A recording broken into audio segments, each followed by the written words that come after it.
yeah, that was yeah, something I would like to share. And also,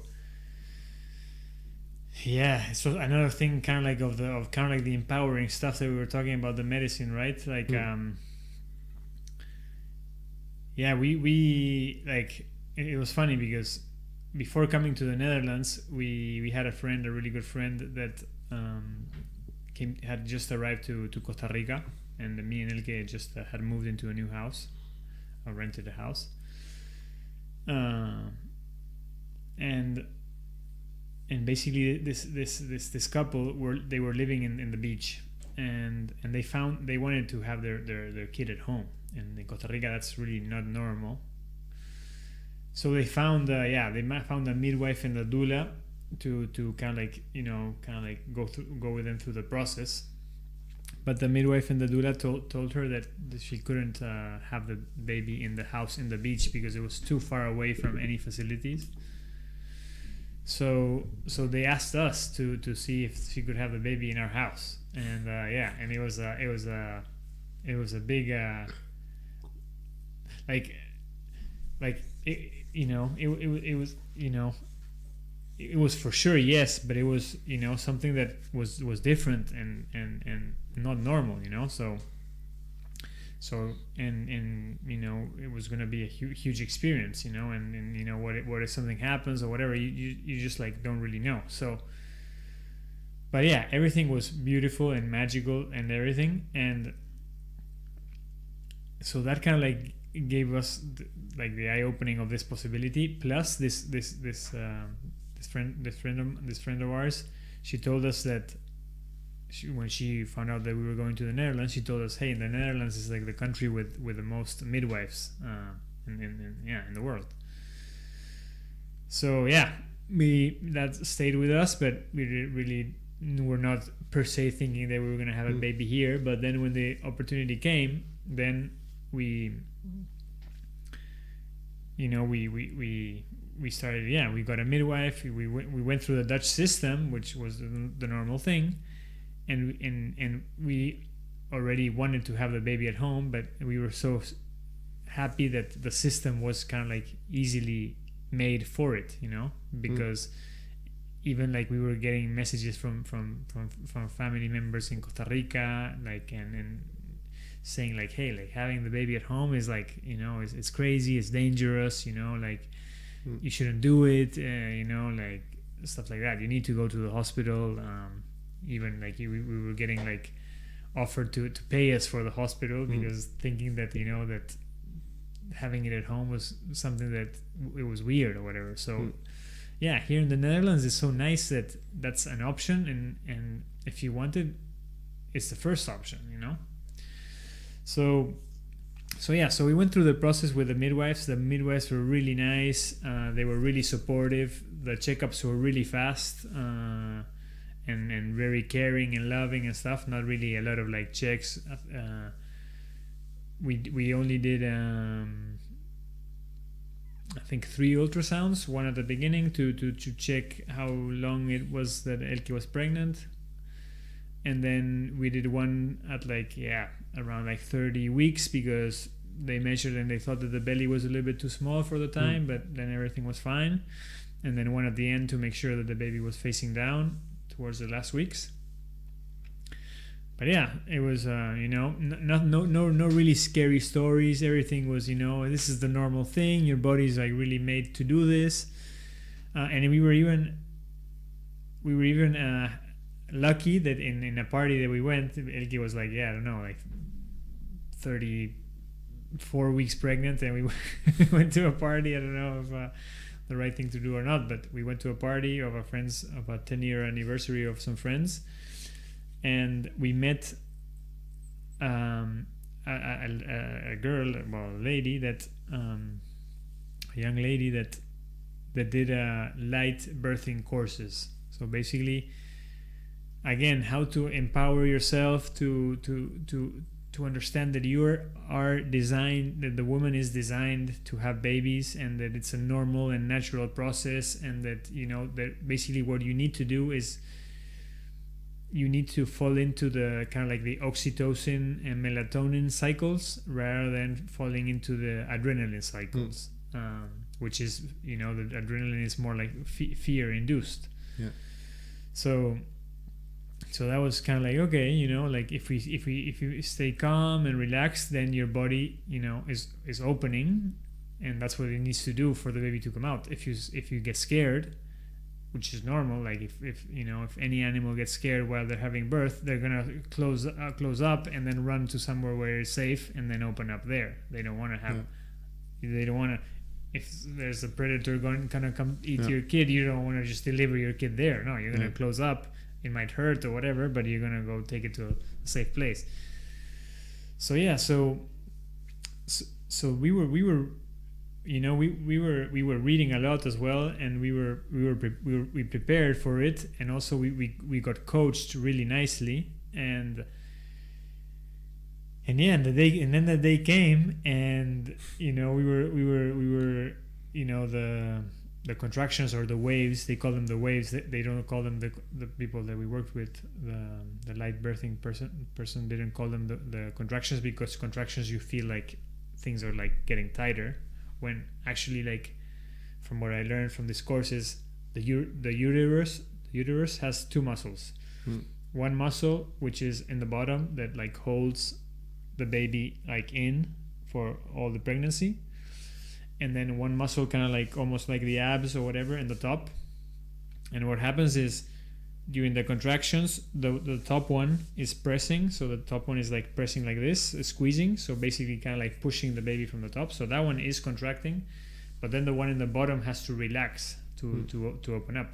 So then that was also nice to visualize. Of course, I wasn't the one feeling it, but at least I could like remind Elke that that's what was happening, so then she could like kind of like go through the process. And they taught us a couple of breathing techniques, so again the breathing played a big part in it as well. And the process started, and we were there, and eventually like we thought it was time to call the midwives. We called the midwives. The midwife, to make the story a little bit short, the midwife, she had received another call, so she was going to another delivery, and she told us that she was going to call us in an hour. Then like 40 minutes after that, Elke's water broke, and so okay, here's the real thing is coming, the real thing is happening. So we called the midwife again. The midwife is like, hey, this lady here is also having the baby, so I cannot go, I'm going to call somebody else. So we were kind of like a little bit left, with not knowing what was really happening. And I was, and every time the waves came, I was waiting underneath to see if anything happened, because I didn't really know exactly the timings, and I was seeing that things were really happening, and then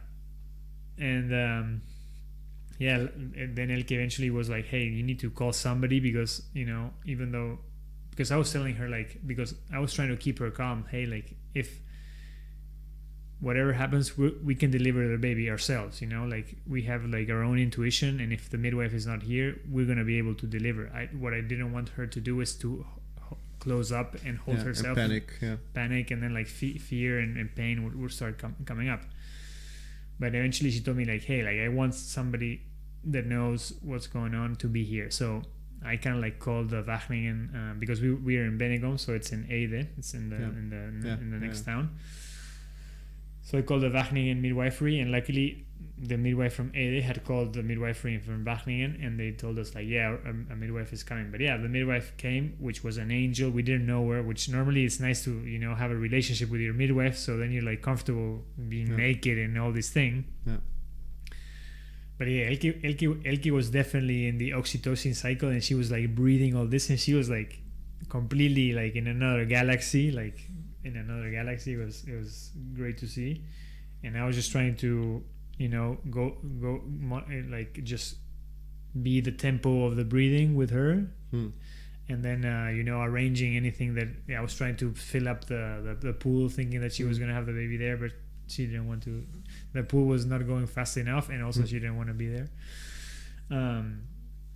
And yeah, then the midwife arrived, and she checked Elke, and she said like, hey, you're 80% there. And then almost like 2 waves after that, the head was already there. And then the midwife told her like, hey, like it's gonna burn a little bit now. So that was nice, because that prepared Elke from a pain that she wasn't expecting.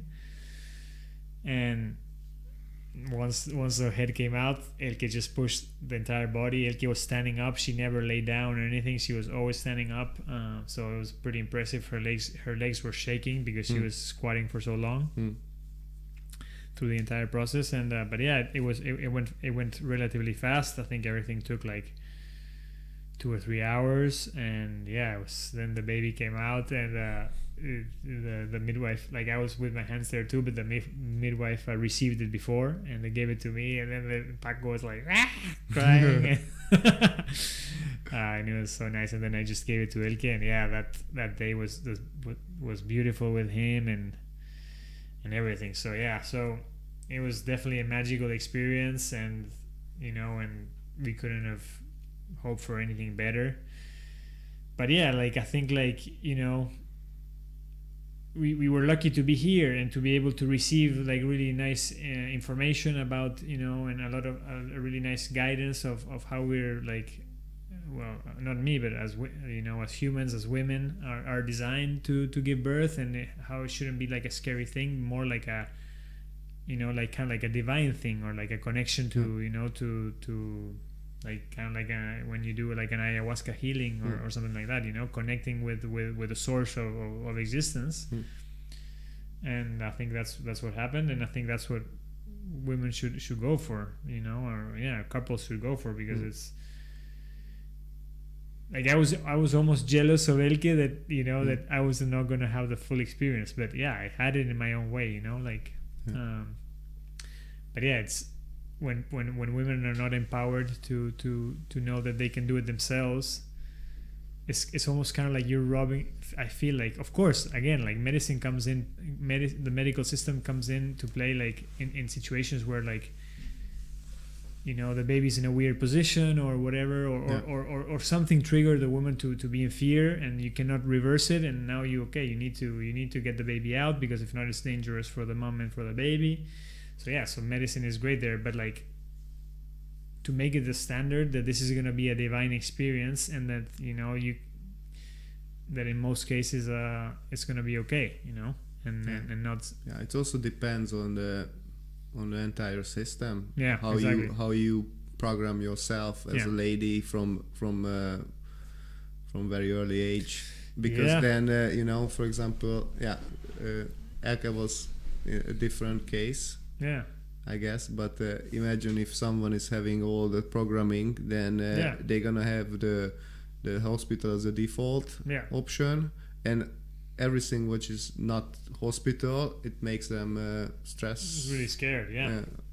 Yeah. So at the end of the day, the lesson for me that is most important is that to be able to get into those oxytocin cycles, you have to the woman has to feel safe. So if the woman feels safe in the hospital, then that's fine. They should do it there.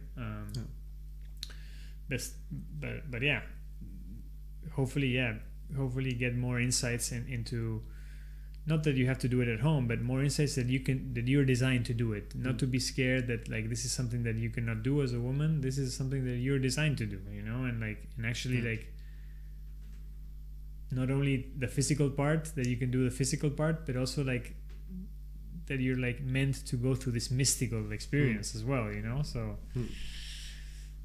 I don't know, I thought that was so magical, and and we were so blessed, and blessed for all the guides that we have had on the way, and then also blessed that everything went well, so because I also I have a friend who has 4 kids. Okay. He's kind of very open-minded, and I think his wife is a doctor. Yeah. And I was asking him about home births, but he was like, no, from 4 he had with two children some kind of complication. So he was like, oh, for us that was the best. So it's also like the pre-check and all of these many details have to be considered. Yeah, for sure. And still hospitals can be in the long term can be turned to be, or departments of hospitals, they can be more homey or you always designed in a different way, where you have different lights, different colors, different shapes, not these kind of you bring you're gonna be in a room delivering your kid, and then you bring your stuff to make it homey, you bring your lights. I think it's about empowerment. Like, if you being a woman in that point, you have like a final say. You need to know that you're the one that has control of the situation, and then even the doctor, the main doctor, is there to support you.